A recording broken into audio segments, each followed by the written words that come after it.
Well, that's Welcome back, ladies and gentlemen, to the series where I give absolutely garbage builds, super viable builds for extremely useful champions in very good roles.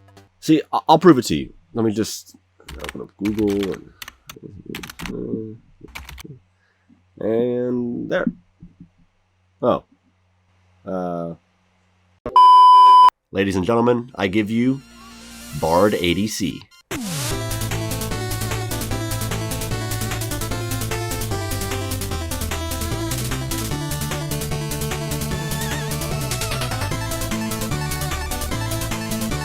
So as you know, Bard's an extremely versatile champion who has a lot of utility for his team, but there's certain mechanics that he has that allows him to transcend the standard ADC playstyle that will actually elevate your gameplay if played correctly. However, it is a double-edged sword because if you play it wrong or with the wrong team comp, you just suck. But fear not, because when played correctly, Bard is the most dangerous champion on Summoner's Rift. Couple things to note. Bard is already extremely squishy as a champion. Granted, so is every ADC, but Bard lacks the basic kit that most ADCs possess. He also lacks a basic mobility that a lot of ADCs have. He may not have a quick getaway, but he sure does have a tremendous amount of terrain and jungle movement that we're going to be sure to utilize. Let's start with Bard's passive. Bard's passive, Traveler's Call, allows him to collect these little thingies across the map known as meeps. Now these meeps predominantly reside in the jungle. However, worry not, even though you're stuck in the bottom lane, you're going to make time to get those meeps. You see, every certain amount of meeps empowers your auto attacks, dealing bonus damage, AoE damage, and slowing the enemy. Pretty good, right? Now, how many do you need to empower your auto attack? I don't know. The forum pages are extremely difficult for me to read, so I just collect as much as possible, and you should do the same. This means that roaming and ganking have to be a must. Forget the minions. You just need kills to succeed. And how do you get kills? Meeps. Meeps equal kills. Simple math. Counter jungling is also recommended. More opportunity for meeps. So once you get max meeps, you just beat the enemy down at a speed so high that you start to wonder why Riot allowed something so terrifying into the game. You think you know pain? You think you know the hurt? Who'll put you in the hurt locker? He's so metal that I don't know what I'm typing. I just got back from a 20-hour drive and I'm trying to crank out some work, but the weight of all the stress is piling on my back, just crushing me down, and the final straw was losing my starter Pokemon Pignite and my Nuzlocke, so I'm just on the edge. Okay, so Bard's a gentle giant. Granted, we have no idea what his height is because he's infinite. So being the gentle giant that he is, he doesn't allow a lot of room for getting hit. That's okay, we didn't plan on getting hit anyway. Our plan is to delete their health bar before their proximity even becomes a problem. You're gonna need a dedicated support to, well, support you on all these realms due to the fact that this shit is unplayable. I mean, due to the demanding nature of this challenging and arduous role. As a professional, I'd personally recommend an Alistar or perhaps a Maokai. I'd recommend Bard, but unfortunately the greatest champion in the game is already being played. Bard's passive is extremely important in this build. I cannot stress how important this is. If you don't get the chimes, you won't be able to dish out enough damage to kill anyone, and then you're flamed in chat for being a loser. Your only other damaging attack is your Q, Cosmic Binding. Riot was kind enough to give it some nice additional features, due to the fact that it's literally the only way you can defend yourself. Bard fires a missile which will slow the... Wait. Fires a what? A missile? This is a missile. That's, well, I don't know what this is actually. Magical flow? Bard shoots some sort of beam of light at the enemy which slows the first enemy it hits by 60% for 1 second.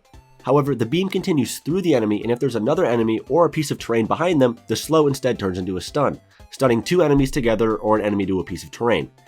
Again, I cannot stress enough how important your damaging attacks are. This is it. We're like halfway through the video and this is all he's got. 1 damaging move. And we gotta find a way to make it work. Going back to what I said about kiting. You're gonna have to kite a little more than normal. Only all-inning when you land a stun, ideally a double stun. Now, remember what I said about having a dedicated support? If you have a good Scion player, emphasis on the good, you'd be able to have a Scion throw a minion towards the enemy while simultaneously queuing them, initiating a surprise stun. This stun then allows a Scion full charge Q plus his W and a potential ult when they try and flash away. Try not to waste your Q since it's your only, well, you get the point. Your W is Caretaker's Shrine, a point and click ability that creates a small shrine that noticeably rises over time, increasing the amount of healing it does as it rises. This ability is useful since you can set it up along your lane to get health when you're low. This ability also doubles as a point and click heal, and although it doesn't do a whole lot, it might come in handy once or twice, but in general, it's just best to put them on the ground and let them rise over time, that way you get the maximum effect. I mean, that's pretty much it. I mean, this ability's pretty Pretty straightforward. I mean, it's... Yeah. No, I don't know what to talk about. Hey, it's Astronaut Bard. Look at him go. Woo! Bard's E, Magical Journey, is a complex ability that allows for Bard to transverse. He can slide through terrain. That's it. He goes up to a wall and slides right through it to the other side. Nothing more. Super simple and bland. This ability is downright awesome. You can use it to gank, kite, run away, intentionally feed, reposition your team, invade, steal objectives, get out of spawn quicker. It's the best ability in the game. I don't know what got a hold of me. Always travel at a 33% faster speed than enemies, meaning you can get away faster. Also, being able to use this to line up your queue with the wall you just flew through. There's zero downsides to this ability, not even the initial 22-second cooldown that When I first started playing League, I saw an LCS match of someone playing Bard, and I thought that his E was teleport. Took me like 10 games to figure out how it actually worked. I took it in like every game, and it got me killed so much that I just stand there in one spot trying to make a magical journey out of there. I actually had to look up how to use teleport. Finally, Bard's ult is Tempered Fate, where he throws an AoE stasis and stuns everything inside it for 2.5 seconds.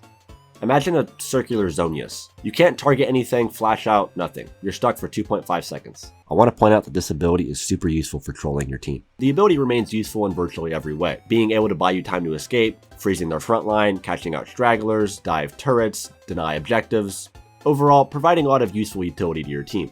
I initially ran Press the Attack because you need the bonus damage since you do none. Bard's got an intricate build. You're going to want to start Kraken Slayer with Berserker's Greaves, followed up with Nashers or Rapid Cannon, maybe a Rage Blade.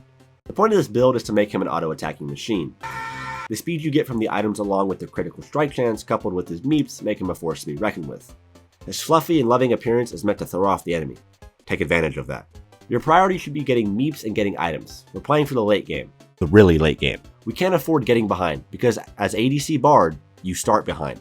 Stun locking them, paralyzing them in fear. Remember to stick with your support, but remember, Bard is infinite. Also, I really don't want to hear about this being played in ranked, so please don't do it. I'm begging you. Please don't.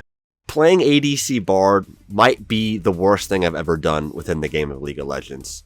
It took me so long to make this video, and if you pay attention in the video, some of the times it wasn't even me playing ADC Bard. I was playing the support because of how cancerous this is. So it'll probably be a while before I make another Bard related video just because of how mind numbing and destroying it is. With that being said, I am open to other suggestions, so just drop it in the comments with what you guys want and I'll make a video on that. Oh, you have got to be kidding. Or like which anyway, I didn't know like which items were mythics and shit like that, so I was like, just build whatever you want in the video. What do you mean just build whatever you want? You're making a guide. Yeah, it's a guide. It's an open guide. I like it. I just won't do any of the work for you. You gotta work for everything.